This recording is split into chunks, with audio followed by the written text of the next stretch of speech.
Boa tarde a todos. Agradeço muito à comissão organizadora, professor Félix, nosso presidente. E não menos intrigante e também com muitas confusões, vamos falar sobre a estratificação de morte súbita nesses pacientes com cardiopatia hipertrófica, né? Isso aqui são meus conflitos de interesse. E toda vez que eu penso em estratificação de morte súbita, ou alguém vem discutir algum caso comigo, eu lembro de um gatinho. E não sei se vocês já ouviram falar do gatinho Oscar. Você conhece Pedrão Oscar? Já ouviu falar? E esse gatinho, ele tinha a incrível capacidade de prever morte súbita. Tá? Tão incrível que ele ganhou um editorial no New England.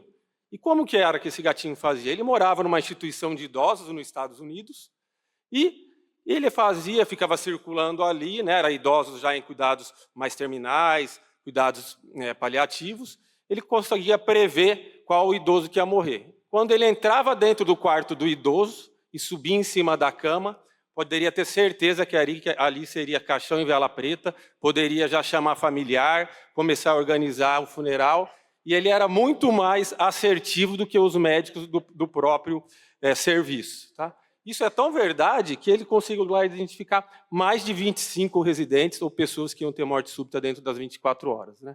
Eu fiquei pensando, o que será que esse gato tem que nós, como os médicos cardiologistas, não conseguimos até agora na cardiopatia hipertrófica? Né? E toda vez eu lembro dele, fico pensando, o que será que aconteceu, né? E aí eu termino com essa história, mas agora é invenção minha, que ele morreu depois do dia que ele subiu na cama de um idoso e o idoso não gostou e foi lá e matou ele, né? Eu estou imaginando que foi isso, mas não deve ter sido. Mas é uma grande dificuldade a gente estratificar o risco da morte súbita nos pacientes cardiopatia hipertrófica. Né?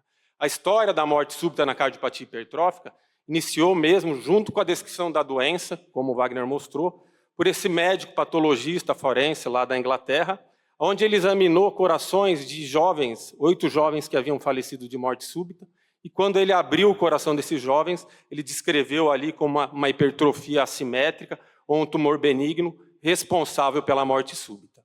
E a partir daí a gente conhece a história, vê as publicações de Brownhound logo no ano seguinte, dos dados clínicos, mas você vê que a morte súbita, desde a descrição inicial, ainda é muito motivo de conversa, discussão e intriga. Né? Por quê? Porque eu gosto de falar isso, né? Que a cardiopatia hipertrófica é uma doença genética, mas, sobretudo, ela apresenta uma acentuada heterogeneidade genética. Isso nos dá diversos fenótipos clínicos. Mesmo na mesma família, entre irmãos, a gente vê uma doença totalmente diferente.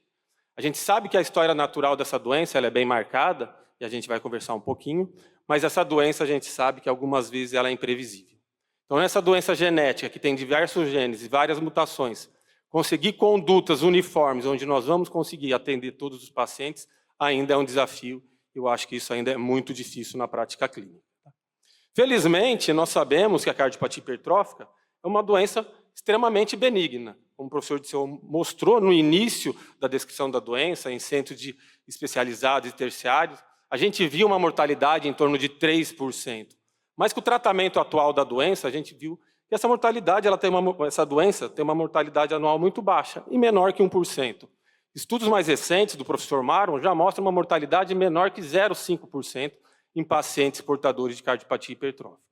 Porém, na sua história natural, a gente sabe que, apesar da grande maioria dos pacientes apresentar essa história natural benigna, uma pequena parte, em torno de 6% dos pacientes, vão ter morte súbita. E esse é o grande problema desses pacientes. Por quê? Porque essa morte súbita ocorre frequentemente naqueles pacientes mais jovens. Então, se a gente for ver, dados aqui do professor Maron, de pacientes que haviam falecido de morte súbita, é sempre aquela população entre 10 e 20 anos de idade, 30 anos de idade, que ocorre esses eventos. Pessoas saudáveis, muitas vezes atletas, né, onde a morte súbita nessa população realmente causa um impacto para a sociedade, para todos nós. E como o Pedro mostrou, né, se a gente for ver as causas de morte súbita, diversas cortes, com alguns dados divergentes, mas a gente sabe que a cardiopatia hipertrófica, né, quando a gente vai avaliar em atletas, ela ainda é uma das principais causas de morte súbita. Praticamente 1/3 aqui, ou 40% dos pacientes que tiveram, atletas que tiveram morte súbita, foram por cardiopatia hipertrófica, como nessa corte aqui do professor Maron, publicada no Circulation. Né? E como que nós vamos fazer para prevenir a morte súbita? Né? Esse aqui, para quem não conhece, foi o trabalho, ou landmark, que consagrou o implante do CDI nos pacientes com cardiopatia hipertrófica. E olha, foi uma corte com 128 pacientes, foram seguidos por 3 anos, onde o professor Maron indicou o implante do cardiodesfibrilador para esses pacientes. Pacientes em prevenção secundária, que haviam já tido episódios de arritmias ventriculares sustentadas, complexas, ou uma morte súbita abortada, e pacientes que apresentavam alguns fatores de risco. E ele identificou, nessa corte, uma quantidade de choques apropriado em torno de 11%, quando você indicava para profilaxia secundária, e em torno de 5% ao ano, naqueles pacientes que apresentavam alguns fatores de risco.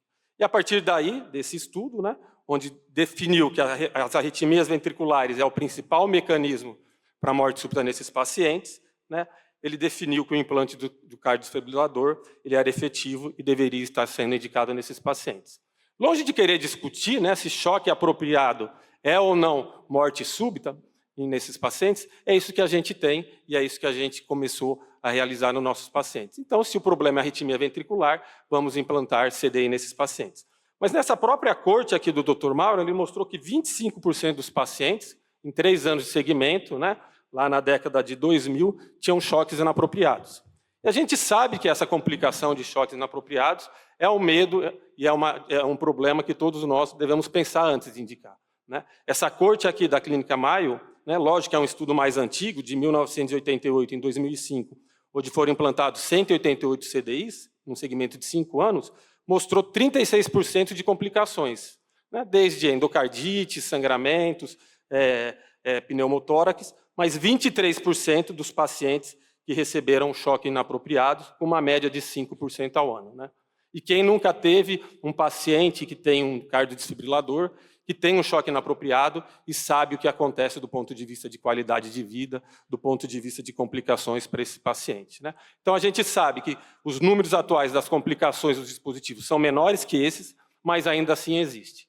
Então, diante disso, a gente precisa tentar encontrar qual seria, nesse grupo de pacientes que é jovens, atletas na maioria das vezes, como nós vamos encontrar ou como nós vamos agir como Oscar para saber qual é esse paciente que vai ter o risco desse evento. Para quem não sabe, essa figura foi feita em inteligência artificial, tá, gente? É essa, viu, Wagner? Pedi para criar uma figura de jovens e ela criou para você ver que a gente até figura a gente faz. Tá? Então, como nós vamos fazer isso? Né? A gente sabe, né, que numa corte de pacientes com cardiopatia hipertrófica, pensando numa pirâmide populacional, a gente tem um grupo bem estabelecido onde o implante do CDI ele tem uma indicação classe 1 e ninguém se discute. Tá? Que são naqueles pacientes que já tiveram uma parada cardíaca, né, abortada, ou uma taquicardia ventricular sustentada, no cenário da profilaxia secundária. O problema é que a grande maioria dos nossos pacientes eles se encaixam dentro da profilaxia primária, ou seja, pacientes que apresentam alguns fatores de risco ou não apresentam fatores de risco. E aí a gente sabe que tem uma grande parte que não tem nenhum fator de risco, onde o risco de você ter um evento é muito pequeno, e felizmente também esses pacientes então não têm nenhuma indicação de receber o CDI. Então, até esse momento, a gente tem apenas 2 verdades na cardiopatia hipertrófica, que é, se o paciente já teve um evento de morte súbita abortada, ele tem indicação de receber um cardiodesfibrilador. Porém, se ele não tem nenhum fator de risco, é um paciente que não tem nenhum fator de risco, também ele não deve receber o cardiodesfibrilador. Mas o grande problema está nessa população, que é uma população expressiva, que apresenta alguns fatores de risco. E aí tem as diretrizes para poder estar orientando nós, como nós poderíamos avaliar melhor esses pacientes nesse cenário. Tá?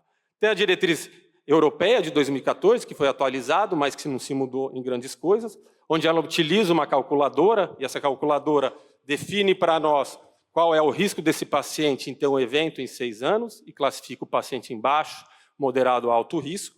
Tá? Existe a diretriz americana, que também foi atualizada há pouco tempo, no mês passado, e amanhã eu vou dar uma outra aula falando sobre prevenção de morte súbita, a gente vai discutir um pouquinho dela, né? Mas que também a gente sabe que teve poucas mudanças, e felizmente agora nós temos um norte, nós temos aí uma nossa diretriz, que ainda está para sair na publicação, mas que foi realizado aqui por grandes colegas, que consegue orientar como nós poderíamos pelo menos encontrar alguns pacientes pensando nessa custo-efetividade ou aumentando a taxa de sucesso.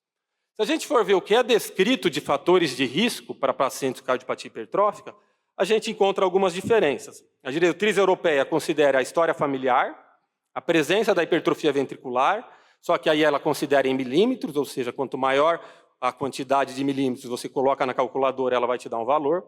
Paciente que tem síncopes inexplicadas, onde você afasta vaso vagal e principalmente mais de um episódio durante 6 meses. TVNS no Holter, e não é qualquer TVNS, tá? Precisa ter pelo menos 10 batimentos seguidos de TVNS, com pelo menos uma frequência de 200 batimentos por minuto. Gradiente na via de saída, essa diretriz considera, também em milímetros. Tamanho de átrio esquerdo e considera a idade. Já a diretriz americana e a nossa de 2024, elas são muito parecidas, onde considera história familiar, em parentes de primeiro ou segundo grau, menor de 50 anos que tiveram morte súbita.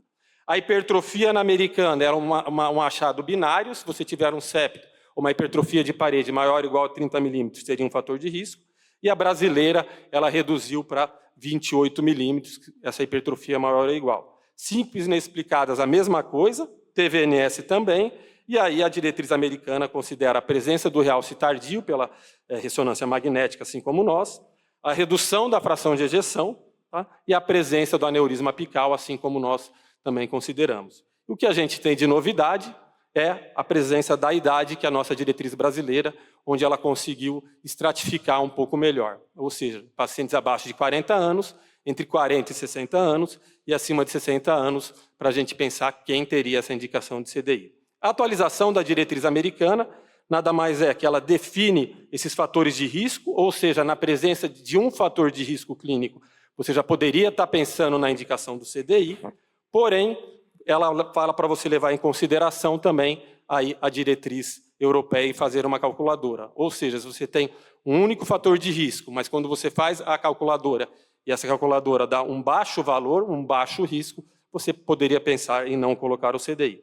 Mas como a gente tem a nossa diretriz brasileira, a gente vai conversar sobre ela.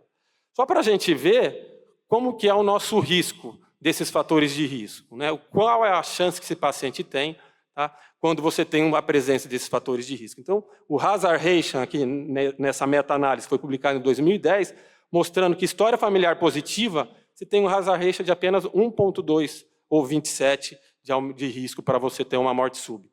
Hipertrofias ventriculares, um pouco mais, 3,10. Síncopes inexplicadas, 2,68. Né? E TVNS no Holter, em torno de 2,8 aí. Se a gente for pensar em câncer de pulmão, o hazard ratio, nos piores estudos, ou que tiveram os menores valores, associado ao tabaco, é um hazard ratio de 10. Tá? Então a gente vê que, além de tudo, esses nossos fatores de risco apresentam baixos valores preditivos positivos, e por isso que muitas vezes a gente não consegue identificar os nossos pacientes. Mas se a gente quer resumir, e para poder responder a pergunta, quando indicar o CDI ou como estratificar os pacientes, eu acho que nós vamos seguir a nossa diretriz brasileira, que eu acho que ela foi muito feliz, principalmente em estar estratificando a idade dos pacientes.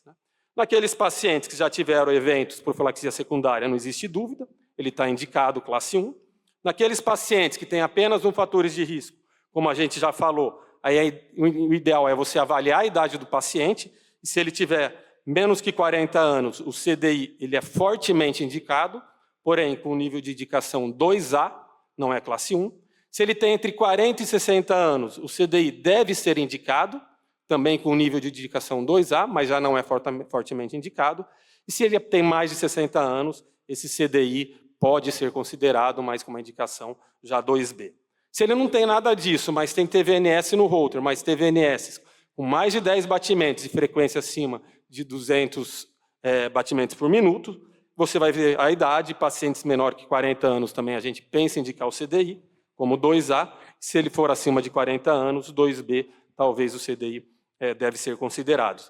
E se você tiver só a fibrose, ou seja, peça uma ressonância, enquanto mais de 15% de fibrose, né, o CDI ele pode ser considerado como nível 2B, e ela lá termina falando que se não tem nenhum fator de risco, também o CDI não deve ser indicado. E aí eu quis aqui deixar marcado aqui, isso daqui, onde todas as indicações têm aqui um asterisco. Ou seja, independente de ser classe 1, 2 ou 2A ou 2B, essa tomada de decisão no implante do CDI, assim como na tomada de decisão para liberar um paciente para atividade física, para indicar uma cirurgia ou uma alcoolização, ela deve ser tomada em conjunto com a família, avaliando os riscos, benefícios, avaliando o que você consegue ter no seu cenário, né, pensando em custo-efetividade e assim por diante. Então, não é uma decisão única de um médico para um paciente. E se você tiver a oportunidade de encaminhar para pessoas ou para grandes centros, que têm especialidade em poder estar discutindo isso, isso facilita muito mais a discussão do CDI. Era isso que eu tinha para falar. Vou trazer só algumas mensagens, para a gente lembrar que a cardiopatia hipertrófica é uma doença extremamente benigna, porém é heterogênea e muitas vezes imprevisível. O CDI é ainda a única terapia eficaz para prevenir a morte súbita nesses pacientes. A prevenção secundária do CDI é fortemente indicada e não existe indicação. Na prevenção primária, avaliar principalmente a idade e presença de fatores de risco. E aqueles pacientes sem fatores de risco não devem receber CDI. Mas lembrar que a decisão de um implante de CDI, principalmente no cenário primário, tem que ser compartilhada com vários profissionais, famílias e equipe disciplinar, multidisciplinar.